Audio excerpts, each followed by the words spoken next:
Alors je continue sur cette lancée parce que je vous avais parlé d'une bande dessinée il y a très peu de temps, d'une maison d'édition que j'avais découvert qui s'appelait Aventurier d'ailleurs, qui est une très très belle maison d'édition. On avait parlé de Frankenstein ou le Prométhée moderne, avec des techniques qui étaient absolument extraordinaires au dessin.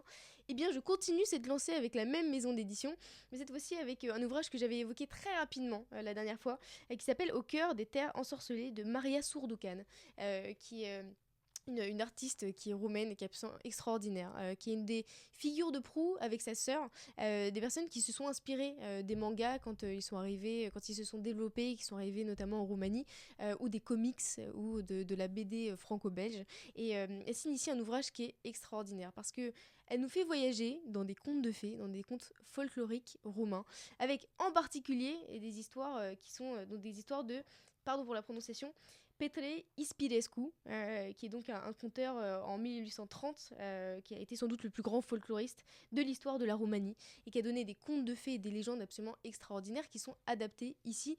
Et donc, au cœur des terres ensorcelées, on va suivre, c'est une sorte de roman initiatique ou une quête initiatique d'un jeune homme qui est accompagné de ses deux frères. Et leur père est donc un grand roi et a un pommier avec donc des pommes d'or qui sont sans cesse volées. Au début, on ne connaît pas vraiment l'identité.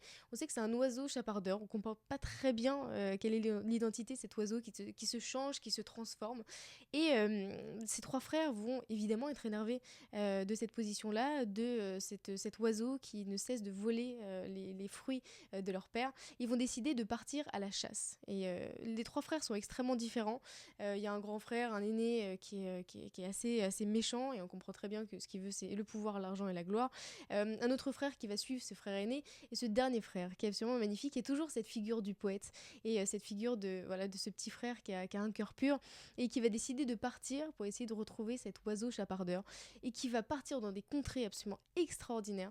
À chaque fois, il y a un protagoniste qui va, ou un antagoniste, qui va lui demander de réaliser une mission, et donc il va aller sur ces terres ensorcelées, et on va le suivre dans cette aventure qui est en réalité une quête initiatique, où on découvre des valeurs extrêmement importantes de ce jeune homme qui a un cœur pur et qui veut en réalité suivre son instinct et suivre les missions qu'on lui donne. Donc c'est un livre qui est vraiment très chouette, avec des dessins qui sont très beaux. Je vous parlais la dernière fois des dessins qui sont vraiment très réussis de la maison d'édition Aventurier d'ailleurs. Cette fois-ci, c'est un style qui est très différent, mais qui revient en réalité sur ses inspirations, de ces contes folkloriques, de ces contes de fées, avec des images qui sont vraiment très chouettes. Et ce personnage principal qui est évidemment très attachant.